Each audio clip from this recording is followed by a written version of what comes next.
Selamat sore pemirsa, Sumatera Utara hari ini kembali hadir menjumpai Anda edisi Senin 6 Februari 2023. Bergabunglah bersama saya Muhammad Azril Nasution. Dan saya Audrandari Rolinka. Sejumlah informasi menarik telah disiapkan oleh tim redaksi kami. Berikut berita selengkapnya.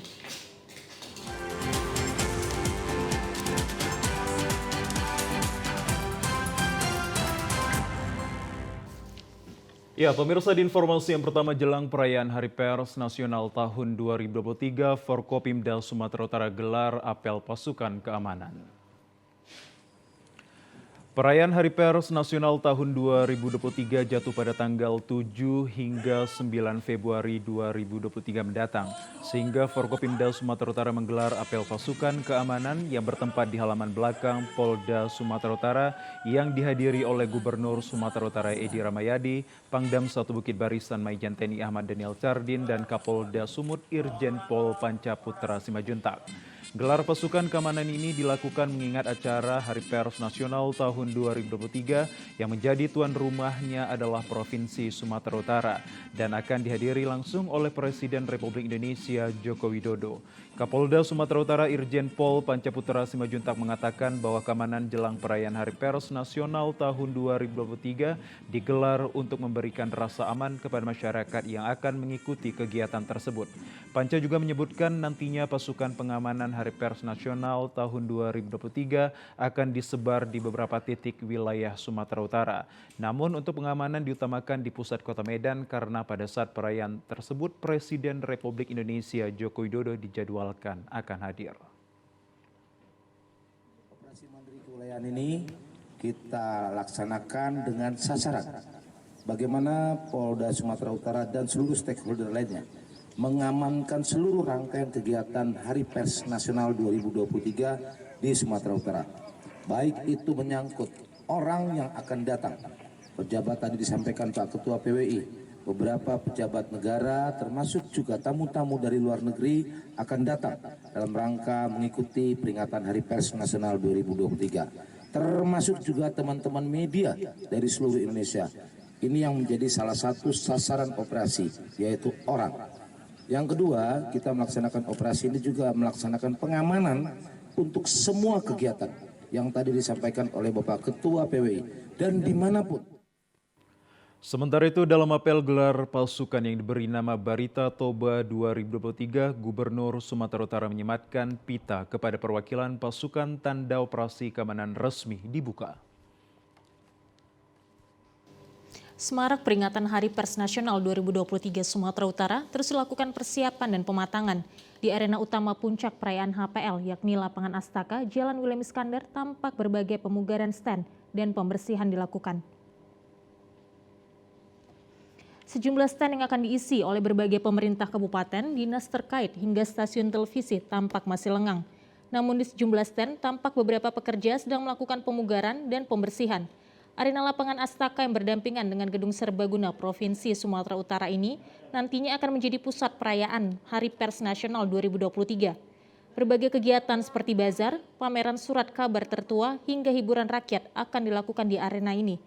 Hari Pers Nasional tahun ini akan dimulai sejak esok hari tanggal 7 Februari 2023 hingga puncaknya pada tanggal 9 Februari 2023. Sumatera Utara sebagai provinsi yang terpilih menjadi tuan rumah Hari Pers Nasional dengan tajuk Pers Bebas Demokrasi Bermartabat ini diyakini mampu menjadi tolak ukur dan penyelenggaraan yang menggaungkan kebebasan pers. Perayaan Hari Pers Nasional sendiri nantinya akan diisi dengan rangkaian kegiatan seperti seminar, penganugerahan penghargaan Adi Negoro oleh Dewan Pers, hingga berbagai perlombaan yang berhubungan dengan jurnalistik seperti presenter dan lomba reporter. Beberapa tokoh seperti Presiden Joko Widodo, Menteri Komunikasi dan Informatika, Ketua Persatuan Wartawan Indonesia Pusat, serta tokoh nasional lainnya direncanakan akan hadir pada puncak perayaan Hari Pers Nasional di Sumatera Utara. Ya, pemirsa, masih terkait HPN tahun 2023 guna menyemarakkan pelaksanaan Hari Pers Nasional ke-28 di Sumatera Utara, Forum Wartawan Kesehatan Sumatera Utara pagi tadi melaksanakan donor darah dan seminar dalam hal pencegahan stunting bagi pelajar maupun mahasiswa. Seminar pencegahan stunting dan donor darah Forum Wartawan Kesehatan Sumut dilaksanakan di Gedung PWI Sumut Jalan Adi Negoro, Medan yang merupakan salah satu rangkaian kegiatan Semarak Hari Pers Nasional 2023. Hadir sebagai narasumber dalam seminar edukasi pencegahan stunting yang diwakilkan maupun perwakilan dari Rumah Sakit Adam Malik dan BKBN Provinsi Sumatera Utara. Sementara itu kegiatan donor darah diikuti oleh para pendonor dari beberapa elemen masyarakat dan para awak media dilakukan oleh tim medis Palang Merah Indonesia Sumatera Utara. Tim medis yang bekerja terlebih dahulu melakukan pemeriksaan kesehatan setiap pendonor yang merupakan standar prosedur tahapan yang harus dilalui. Salah seorang pengurus Forum Wartawan Kesehatan, Diva Suwanda, mengatakan bersama pengurus antusias untuk menyemarakkan Hari Pers Nasional dipusatkan di Kota Medan dengan melakukan sejumlah rangkaian kegiatan. Aksi peduli dilakukan Forwakes Sumut diharapkan dapat memberikan manfaat bagi masyarakat dengan bentuk edukasi dalam mendukung program pemerintah pencegahan terjadinya stunting dan peduli kebutuhan darah di tengah-tengah masyarakat. Karena memang kami Forwakes yang concernnya kepada pemberitaan kesehatan, hari ini dalam meramaikan Hari Pers, kami mengadakan seminar stunting, tujuannya memberikan edukasi nih, tentang mahasiswa dan siswa, tentang pentingnya menjadi masyarakat yang memiliki pola hidup sehat, khususnya mahasiswa yang bakal menjadi orang tua nantinya kan, untuk dalam tujuan mencegah stunting. Dari situ nanti kami akan menyiarkan pemberitaan tentang bagaimana menjadi orang tua yang atau menjadi manusia yang sehat dalam mencegah stunting itu sendiri di Sumatera Utara. Mungkin itu sih yang dari kami untuk meramaikan HPN 2023 ini. Diharapkan pelaksanaan Hari Pers Nasional tahun 2023 memberi dampak kepada masyarakat untuk pembangunan kemajuan di segala bidang di Provinsi Sumatera Utara. Pemirsa, kami akan segera kembali dengan sejumlah informasi lainnya. Tetaplah bersama kami di Sumatera Utara hari ini.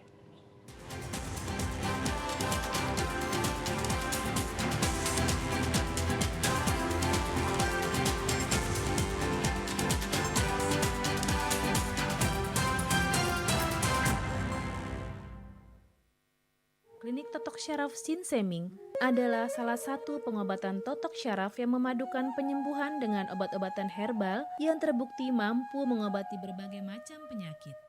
Pengobatan yang berpusat di Kota Bandar Lampung kini telah hadir di Medan. Jalan Sultan Serdang, Dusun 1, Gang Sentosa, Nomor 3, Desa Buntu, Bedimbar, Kecamatan Tanjung Morawa, Kabupaten Deli Serdang, Sumatera Utara. Dengan nomor telepon 0812 7841 8586. Ayo, cegah stunting! Kunjungi bidan andalan Anda untuk merencanakan dan mengatur jarak kehamilan untuk tumbuh kembang buah hati yang optimal. Cegah stunting itu penting melalui perencanaan keluarga. Khawatir ber-KB? Tunda kehamilan dan raih cita-cita dengan Andalan FA. Andalan laktasi untuk ibu menyusui. Ber-KB itu mudah. Andalan pilihan perempuan Indonesia.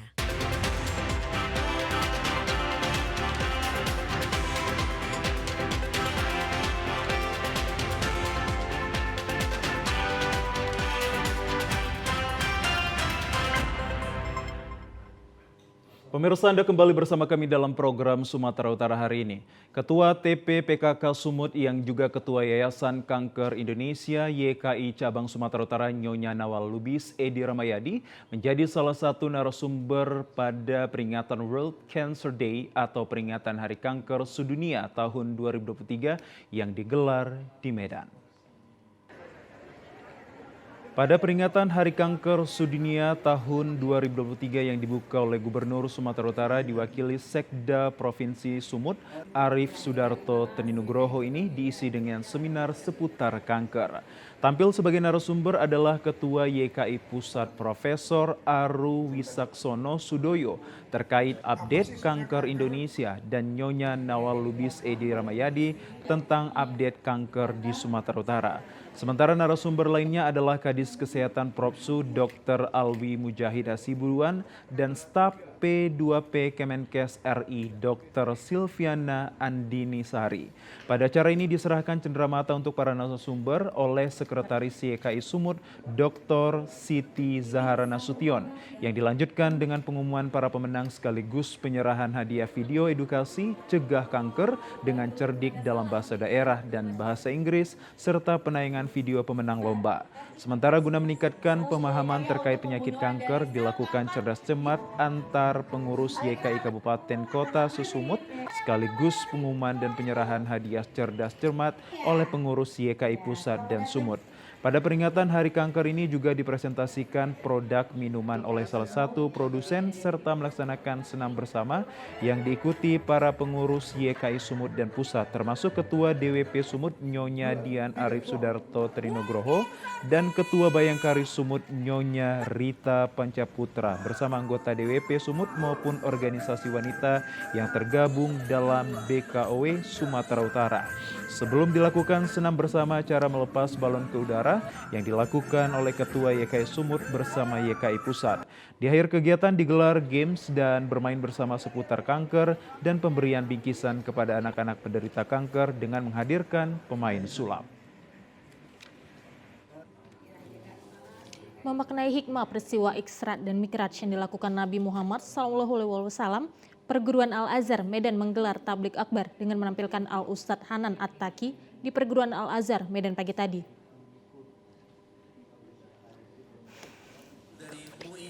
Isra Mikraj adalah dua perjalanan penting yang dilakukan oleh Nabi Muhammad SAW dalam waktu satu malam dari Masjidil Haram ke Masjidil Aqsa.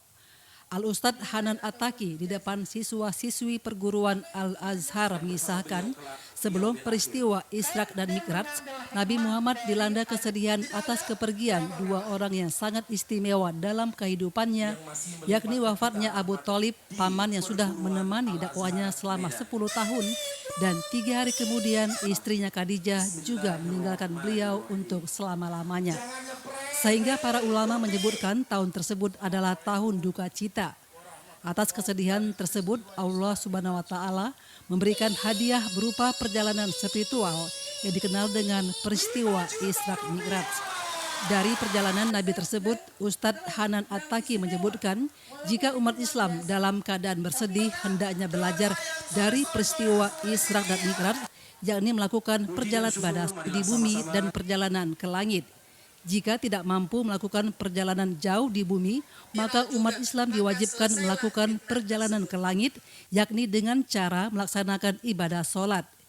Dikatakan Nabi Muhammad SAW melakukan perjalanan Isra dan Mikraj untuk melaksanakan perintah sholat karena sholat adalah sebuah perjalanan menghadap Allah Subhanahu wa Ta'ala.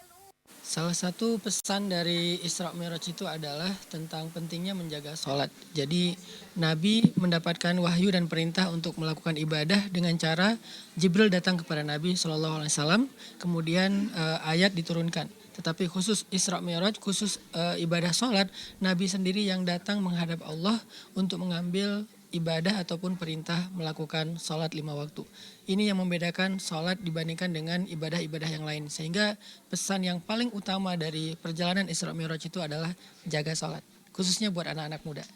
Pembina Yayasan Hajah Rahman Nasution, Haji Mahyujar Nasution mengatakan peringatan Isra Mikraj Nabi Muhammad SAW adalah salah satu upaya untuk selalu mensiarkan Islam dalam kehidupan sehari-hari. Diharapkan dengan peringatan Isra Mikraj ini, seluruh siswa di perguruan Al-Azhar Medan dapat semakin memantapkan keimanan dan ketakwaannya terhadap syariat Islam, terutama melaksanakan ibadah sholat. Mengingatkan kepada kita semua bahwa perjalanan Nabi besar Muhammad SAW menuju Siratul Muntaha itu ialah untuk memperjelas apa yang penting, apa yang harus, apa yang wajib kita laksanakan. Yang selalu kita rayakan dan ingatkan kepada siswa-siswi kita agar memelihara dan menjalankan perintah Allah sehingga mereka itu dapat menjadi orang-orang yang beriman dan bertakwa kepada Allah Subhanahu wa Ta'ala. mudah-mudahan ini bisa menjadi pagar, menjadi pegangan dalam hidup dan kehidupan ini ke depan. Pada peringatan Isra dan Mi'raj ini juga dilakukan lelang Al-Quran yang dimenangkan oleh Ketua Yayasan Perguruan Al-Azhar Medan, Insinyur Haza Riza Nopida, yang hasilnya diserahkan untuk operasional dan dakwah Al-Ustadz Hanan Ataki, serta pemberian sejumlah hadiah perlombaan yang dilakukan Perguruan Al-Azhar Medan. Dari Kota Medan, pemirsa, kita beralih ke Kota Binjai. Komisi Pemilihan Umum dan Panitia Pemilihan Kecamatan Kota Binjai kemarin siang menggelar bimbingan teknis kepada PPS sekecamatan Binjai Barat. Pada bimbingan teknis kali ini, jajaran KPU Kota Binjai menekankan kepada seluruh PPS yang ada di kecamatan untuk pemutakhiran data dengan sistem pencocokan dan penelitian berbasis elektronik. Bimbingan teknis penyusunan data pemilih dan penggunaan aplikasi e-Coklat serta kesiapan coklat pada pemilu 2024 mendatang diikuti 18 orang petugas PPS dari 6 kelurahan di Kecamatan Binjai Barat, Kota Binjai. Bimbingan teknis PPS Kecamatan Binjai Barat ini langsung dimonitoring oleh Ketua KPU Kota Binjai, Julfan Effendi, sekaligus memberikan pengarahan terkait pelaksanaan pemilihan umum pada tahun 2024 mendatang. Sesuai dengan perkembangan teknologi saat ini merupakan kewajiban dan keharusan bagi jajaran Komisi Pemilu untuk berinovasi seiring kebutuhan masyarakat dalam hal proses yang cepat dan efisiensi.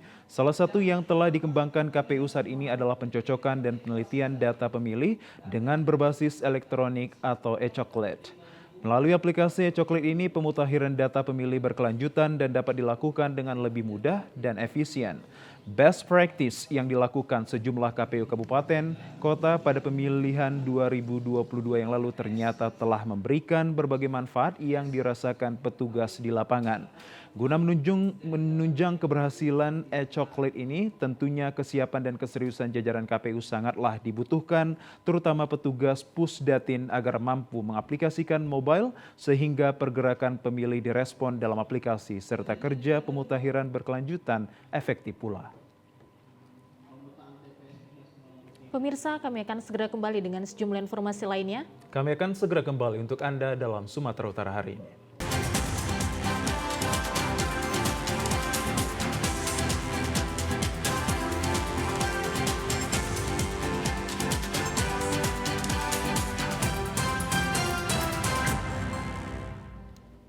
Pemirsa, ratusan calon pengawas kelurahan desa sebagai jajaran Bawaslu tingkat desa ikuti tes urin di Badan Narkotika Nasional BNN Kota Gunung Sitoli.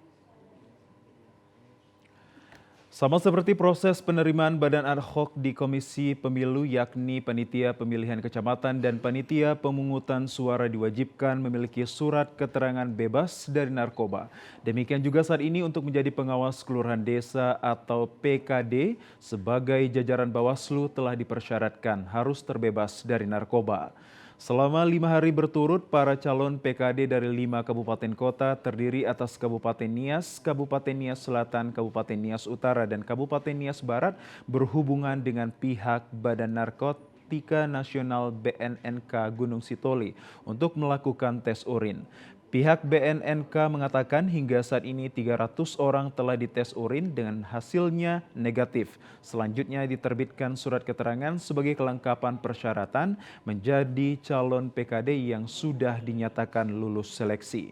Bagi pihak BNN, syarat tersebut sudah merupakan dukungan terhadap penyelenggaraan pemilu ke depan dapat berjalan dengan baik karena para penyelenggara hidup tanpa narkoba. Ini adalah peran kita adalah untuk melaksanakan juga program P4G, yaitu pencegahan, pemberantasan, penyalahgunaan dan peredaran gelap narkotika, sehingga masyarakat juga harus wanti-wanti bahwa jangan sampai menyalahgunakan yang namanya narkotika. Ya, khusus bagi penyelenggara pemilu, Bang, apa yang sebetulnya ditekankan kepada mereka? BNN sendiri akan mendukung apapun dalam penyelenggaraan pemilu, BNN akan selalu mendukung. Sementara itu, para calon PKD yang antusias mengikuti tes urin ini mengaku berkewajiban dan menentukan sikap tidak membaur dengan penyalahgunaan dan penyebaran narkoba, baik selama menjabat maupun setelah mengakhiri tugas sebagai penyelenggara pemilu di tingkat desa nantinya. Sebelumnya bahwa untuk kelengkapan kelengkapan berkas. Kalau memang sudah lulus, ini wajib diurus surat bebas narkobanya sebagai kelengkapan administrasi sebelum melaksanakan pelantikan. Dan ini untuk kenyamanan bekerja ke depannya, Pak? Iya, ini untuk kenyamanan bekerja juga. Jadi kalau memang kita sudah bebas narkoba, jadi kita juga aman untuk bekerja. Panwascam juga aman memilih kita sebagai PKD. Selanjutnya, pihak BNN secara berkala akan memantau para penyelenggara pemilu, baik melalui program reguler seperti razia, serta bekerja sama dengan masyarakat terkait informasi bila adanya praktek penyalahgunaan dan penyebaran narkoba di wilayah hukumnya akan ditindak secara tegas.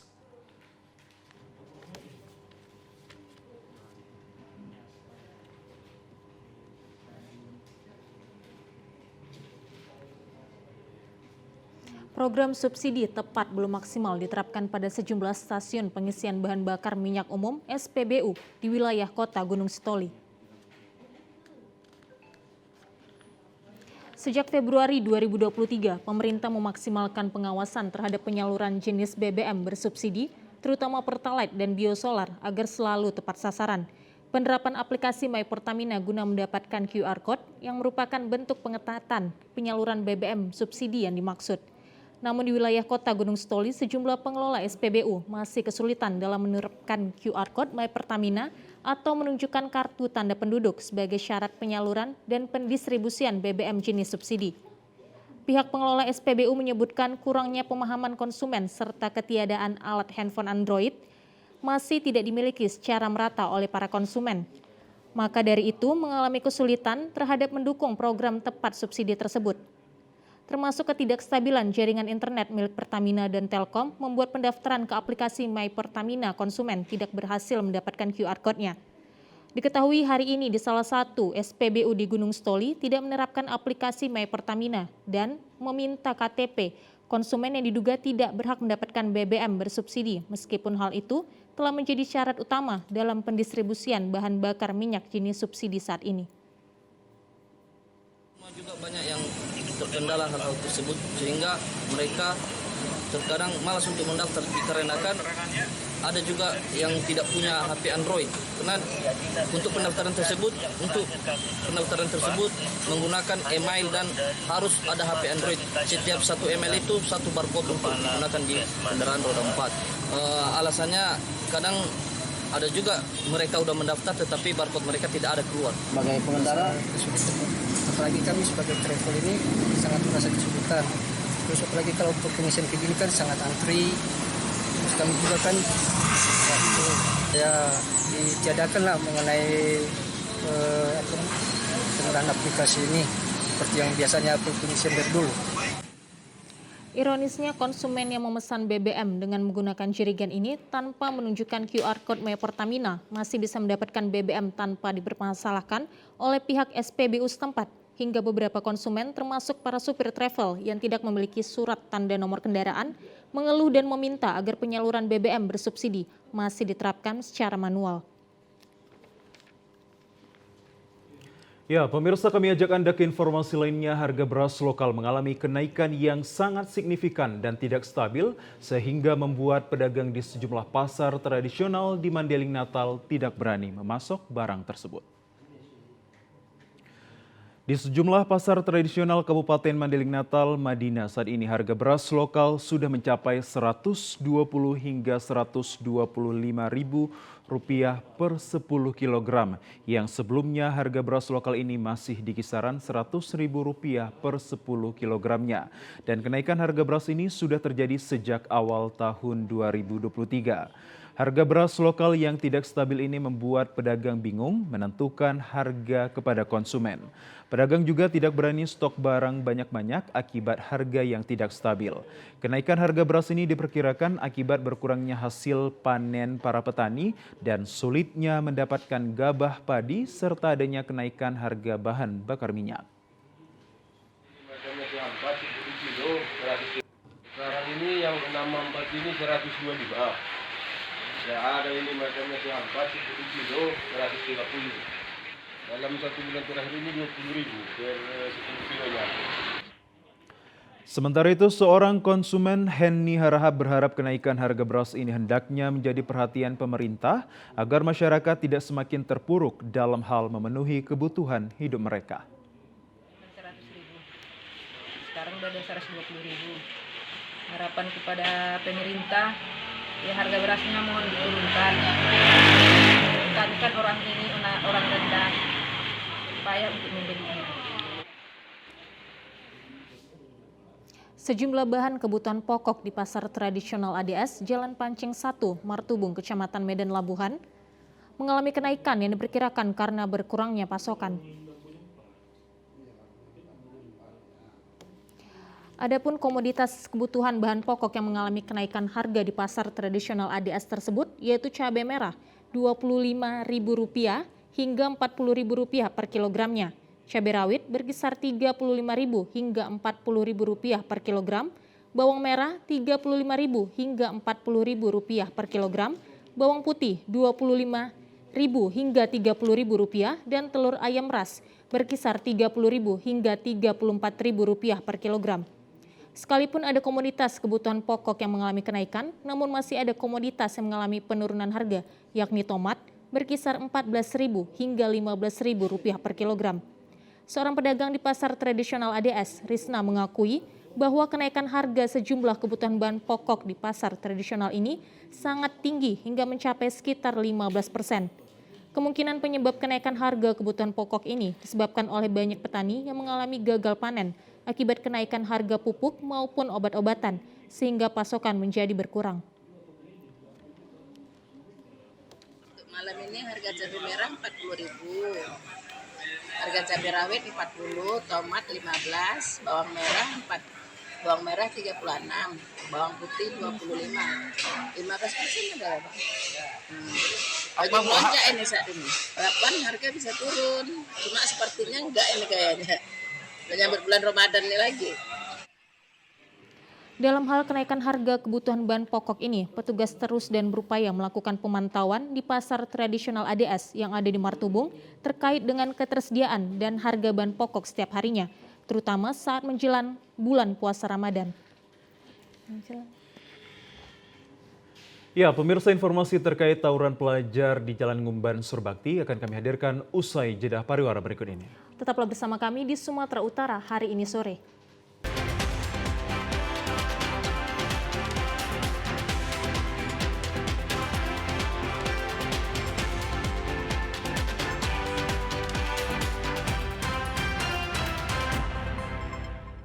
Terima kasih Anda masih bersama kami. Pemirsa, Ditsamapta Polda Sumut mengamankan 6 remaja yang kedapatan membawa sajam saat melakukan konvoi.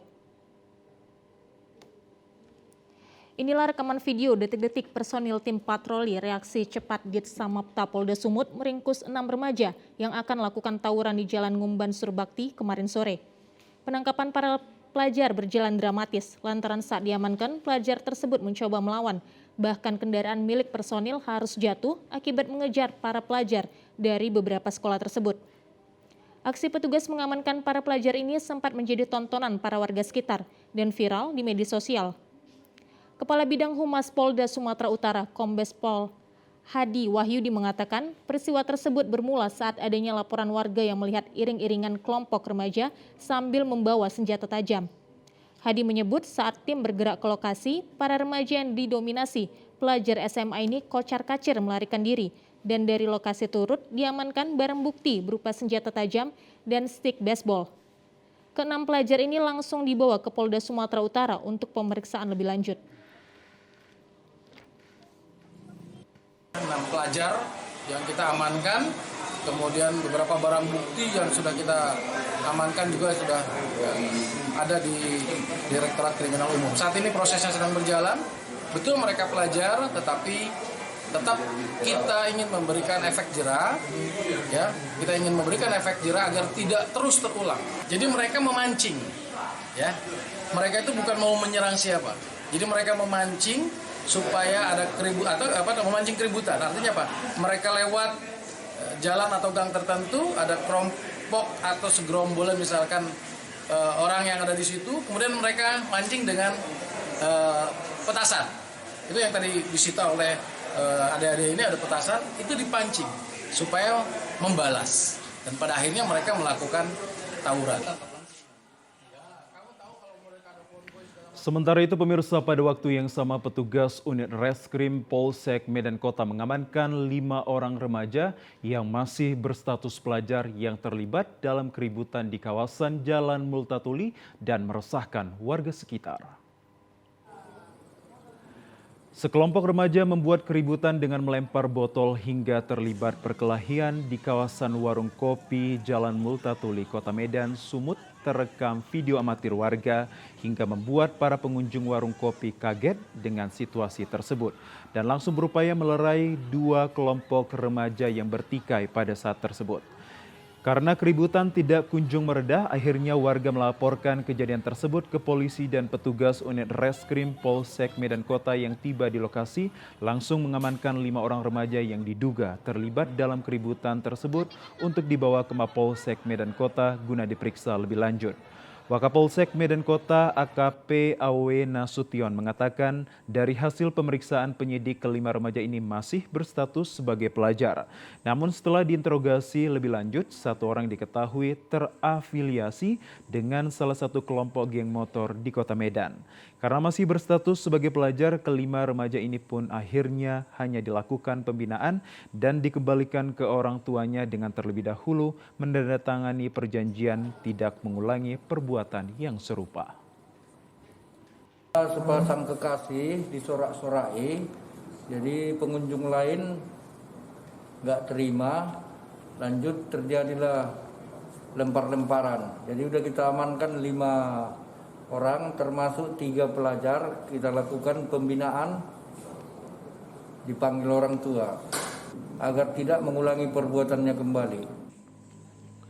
Sementara itu, berdasarkan pengakuan kelima remaja ini, keributan tersebut terjadi disebabkan oleh masalah sepele, yakni saling ejek-mengejek. Polisi mengimbau kepada para remaja jika mengulangi perbuatannya maka akan dilakukan tindakan tegas. Menanggapi laporan pihaknya ke Mapolres atas dugaan pemalsuan surat keterangan tanah hak guna usaha milik PTPN 2 Kebun Melati, manajer Kebun Melati Junaidi berharap agar pelaku harus bertanggung jawab atas perbuatannya dan membuat efek jera bagi yang lain. Informasi yang didapat 349 surat keterangan tanah atau SKT yang diterbitkan Rusdi selaku Kepala Desa Bingkat, di mana dalam SKT tersebut suratnya terdapat di dalam HGU milik Kebun Melati seluas 22 hektar. Atas perbuatannya itu, pihak Kebun Melati merasa dirugikan dengan dikeluarkannya SKT yang tidak berdasar dan merupakan masih wilayah tanah milik Kebun Melati. Atas dasar tersebut, pihak Kebun Melati, manajer kebun Junaidi melaporkan Oknum Kades Bingkat pada tanggal 3 November 2022 yang lalu. Dari hasil pengembangan Satreskrim Polres Sergei langsung menangkap Oknum Kades Bingkat tersebut pada tanggal 1 Februari 2023 dengan cukup bukti. Adapun tuntutan warga yang tertuang dalam surat BPN nomor 42 HGU BPN tahun 2002 dengan luas tanah tuntutan rakyat 8,74 hektar di Kebun Melati dan garapan rakyat di Kebun Melati di areal 22,4 hektar yang diperkuat adanya SKT yang dikeluarkan Kades Bingkat membuat kericuan warga beberapa bulan terakhir. Sementara adanya oknum Kades tersebut dipulangkan, pihak kebun merasa keberatan sebab sampai saat ini laporan tersebut tidak ada dicabut. Kita melaporkannya dari mulai 3 November, pihak-pihak terkait kita sudah pastikan kumpulkan data baik BPN dari Kanwil, BPN dari Sergei untuk menentukan bahwasanya posisi yang kita laporkan itu betul. Yang selanjutnya kita sampaikan juga kepada pihak kecamatan, tidak lupa juga dengan desanya kita sampaikan bahwasanya itu wilayah yang kita laporkan itu adalah HGU perusahaan. Selanjutnya kita cek di TKP, langsung sudah kita cek, kita ambil titik koordinatnya bahwasanya itu betul secara peta masih HGU perusahaan PTPN 2 milik negara, bukan milik swasta ini. Kapolres Sergei AKBP Ali Mahfud membantah oknum Kades tersebut dipulangkan. Sampai saat ini oknum Kades Bingkat atas nama Rusdi masih dilakukan penahanan. Pemirsa, sungguh miris, sesosok mayat pria tanpa identitas ditemukan warga Mengambang di sebuah sumur tua dengan kondisi mulai membusuk yang diperkirakan mayat tersebut sudah tewas 3 hingga 4 hari yang lalu. Penemuan mayat Mr. X ini pun sempat menghebohkan warga di sekitaran TKP di Jalan Adam Malik, Kelurahan Bakaran Batu, Kecamatan Rantau Selatan, Kabupaten Labuhan Batu pada Minggu sore kemarin. Polisi yang mengetahui penemuan mayat tersebut langsung turun ke lokasi dan melakukan identifikasi sebelum dievakuasi ke RSUD untuk diotopsi. Mayat yang diketahui berjenis kelamin pria ini diperkirakan berusia 35 tahun dengan menggunakan celana jeans panjang berwarna hitam dan baju kaos panjang hitam.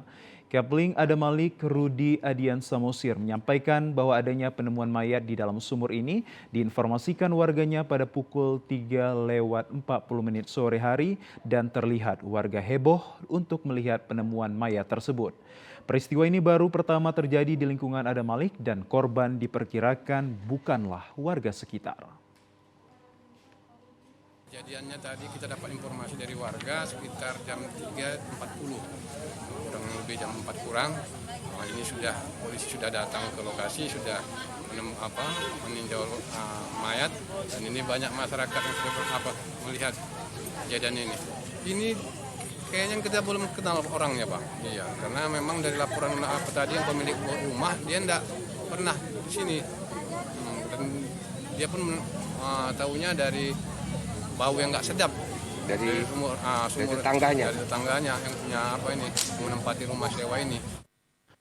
Kasat Reskrim Polres Labuhan Batu AKP Rusdi Marjuki membenarkan penemuan mayat di dalam sumur dan kasus ini masih dalam penyelidikan. Ada penemuan jenazah laki-laki, masih kita laksanakan penyelidikan. Di dalam sumur kan Pak Kasat ya? Ya, di dalam. Yang menemukan pertama kali warga atau apa? Warga ya? Masih penyelidikan ya Pak Kasat? Penyelidikan.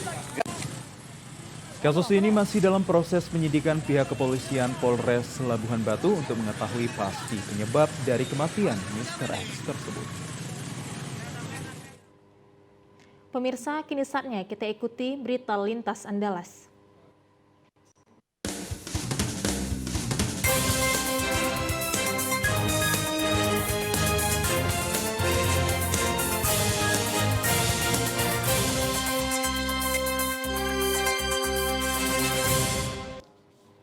Pemirsa, dari Provinsi Sumatera Utara kita beralih ke Provinsi Gubernur. Maksud kami Bengkulu, di mana Gubernur Bengkulu Rohidin Mersyah berharap kejadian aksi penembakan yang menimpa Rahimadani untuk tidak terjadi lagi. Rohidin Mersyah mengatakan saat ini kondisi korban sudah mulai membaik dan diharapkan segera pulih. Menanggapi kasus ini, Gubernur berharap pihak kepolisian segera menangkap pelaku dan mengungkap motif dari aksi penembakan. Gubernur juga berharap kejadian serupa tidak kembali terulang. Saya besuk saudara kita Rahimadani. Saya berkomunikasi dengan beliau, kondisinya sehat, alhamdulillah. Kemudian yang kedua, saya sampaikan dengan pihak keluarga agar tenang, jangan berspekulasi apapun, apalagi mengambil kesimpulan yang tidak perlu. Ya, kita serahkan saja sepenuhnya ini kepada proses hukum. Hingga saat ini pihak kepolisian terus melakukan pendalaman dan penyelidikan kasus dan memburu pelaku yang diduga berjumlah 2 orang. Tim Liputan TVRI Bengkulu melaporkan. Air nira kelapa menjadi pembawa rezeki bagi warga di Desa Purwosari, Kabupaten Seluma. Air nira diolah hingga menjadi bahan makanan siap jual dan siap bersaing di pasaran.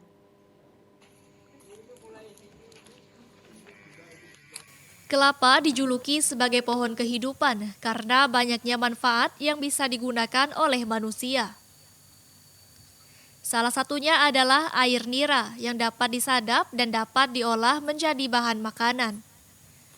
Adalah Darno, pengusaha gula kelapa yang sejak 12 tahun terakhir menggantungkan hidupnya dari air nira.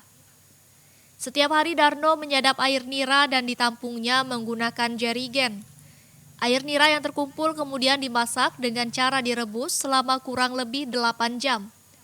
Dan kemudian dicetak dan dikeringkan menjadi gula kelapa. Gula ini kemudian ia jual melalui distributor untuk kemudian dikirim ke pasar dan pedagang. Setiap hari sebanyak 15 kg gula kelapa dapat dihasilkan dengan harga Rp16.000 per kilogram. Kayu bakar sama wajan. Sudah 10 tahun belum ada batu lampu. Belum ada. Pembinaan juga nggak ada, Mas ya? Pembinaan ini nggak ada lagi ini. Udah lama nggak ada pembinaan. Jalan kalau di sini lancar, oke. Keuntungan bersih itu minimal kalau 4 sih ada.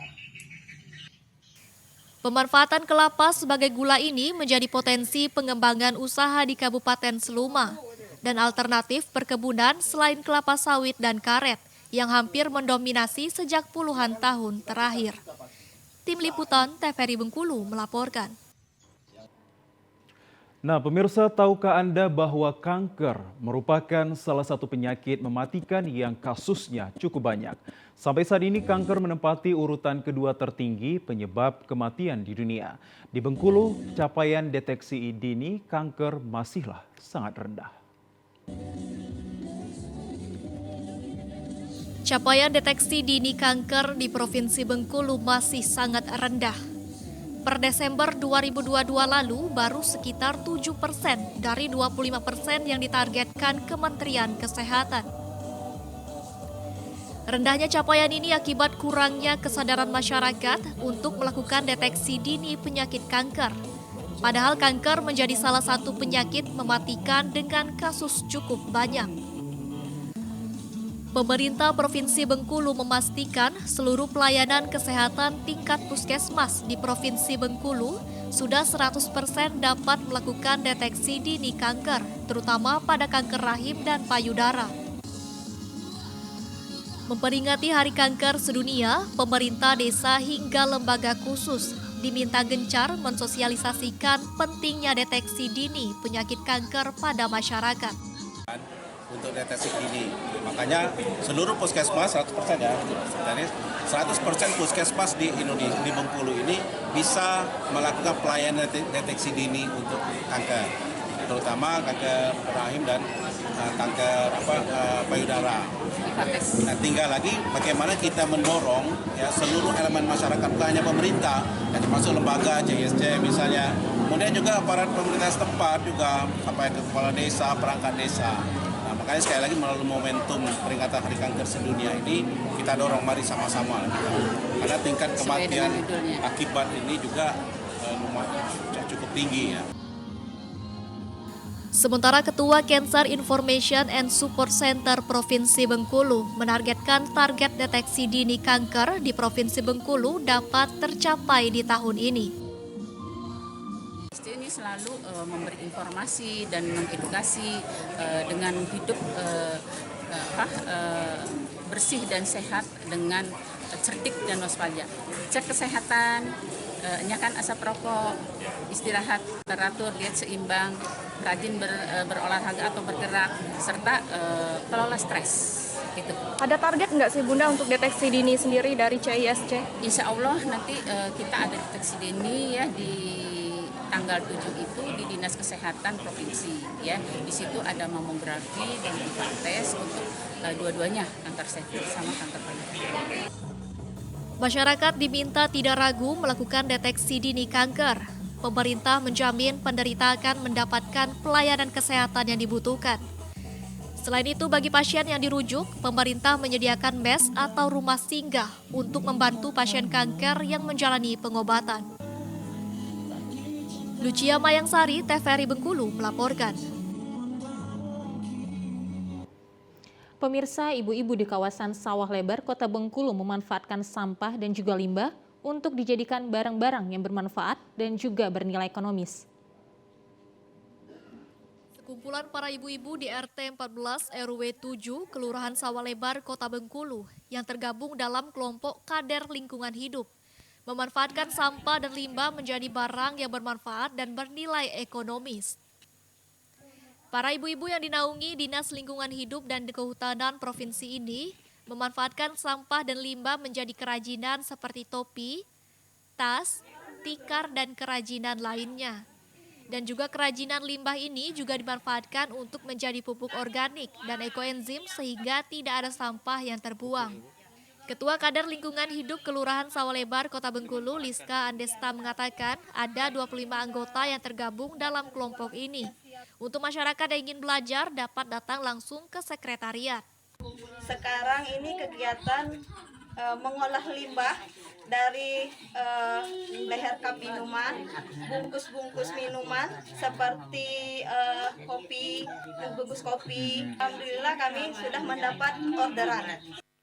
Selain memanfaatkan sampah, kelompok ini juga membuka peternakan ikan lele di belakang sekretariat dan tentunya juga akan menghasilkan nilai ekonomis. Tim Liputan TVRI Bengkulu melaporkan. Ya, pemirsa, informasi dari Kota Bengkulu tadi sekaligus menutup perjumpaan kita dalam program Sumatera Utara hari ini. Kami ucapkan terima kasih atas kebersamaan dan juga perhatian Anda. Saya Muhammad Azril Nasution. Dan saya Udrandi Orilinka mengucapkan terima kasih. Selamat sore dan sampai jumpa.